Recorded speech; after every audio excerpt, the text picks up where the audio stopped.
15. Le cep et les sarments.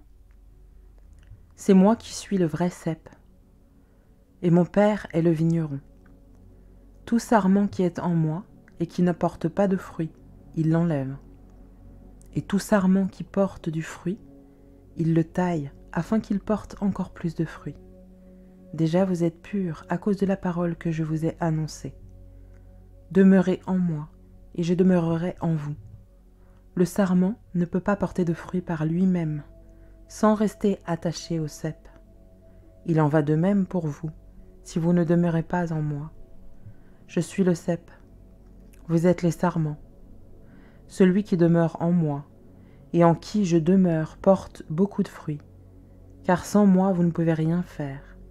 Si quelqu'un ne demeure pas en moi, il est jeté dehors comme le sarment et il sèche.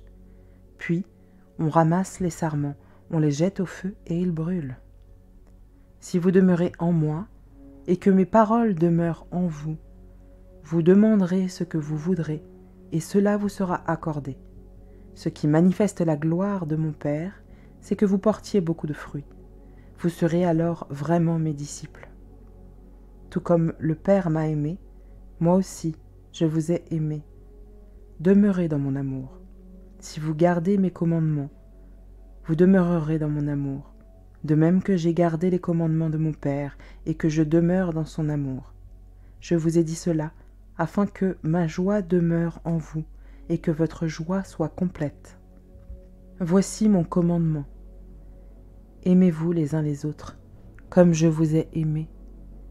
Il n'y a pas de plus grand amour que de donner votre vie pour vos amis. Vous êtes mes amis si vous faites ce que je vous commande. Je ne vous appelle plus serviteur, parce que le serviteur ne sait pas ce que fait son Seigneur, mais je vous ai appelé ami, parce que je vous ai fait connaître tout ce que j'ai appris de mon Père. Ce n'est pas vous qui m'avez choisi, mais c'est moi qui vous ai choisi, et je vous ai établi afin que vous alliez, que vous portiez du fruit et que votre fruit demeure. Alors, ce que vous demanderez au Père en mon nom, il vous le donnera. Ce que je vous commande, c'est de vous aimer les uns les autres. L'œuvre du Saint-Esprit et la mort de Jésus. Si le monde vous déteste, sachez qu'il m'a détesté avant vous. Si vous étiez du monde, le monde vous aimerait car vous seriez lui. Vous n'êtes pas du monde, mais je vous ai choisi du milieu du monde. C'est pour cela que le monde vous déteste. Souvenez-vous de la parole que je vous ai dite. Le serviteur n'est pas plus grand que son Seigneur. S'ils m'ont persécuté, ils vous persécuteront aussi. S'ils ont gardé ma parole, ils garderont aussi la vôtre.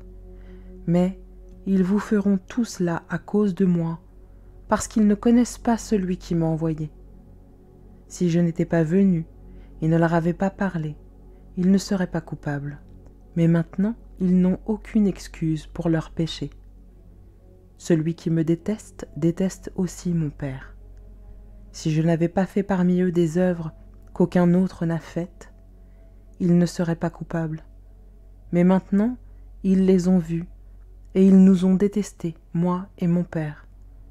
C'est ainsi que s'accomplit la parole écrite dans leur loi. Ils m'ont détesté sans raison. Quand sera venu le défenseur que je vous enverrai de la part du Père, l'Esprit de la vérité qui vient du Père, il rendra témoignage de moi, et vous aussi, vous me rendrez témoignage, parce que vous êtes avec moi depuis le début.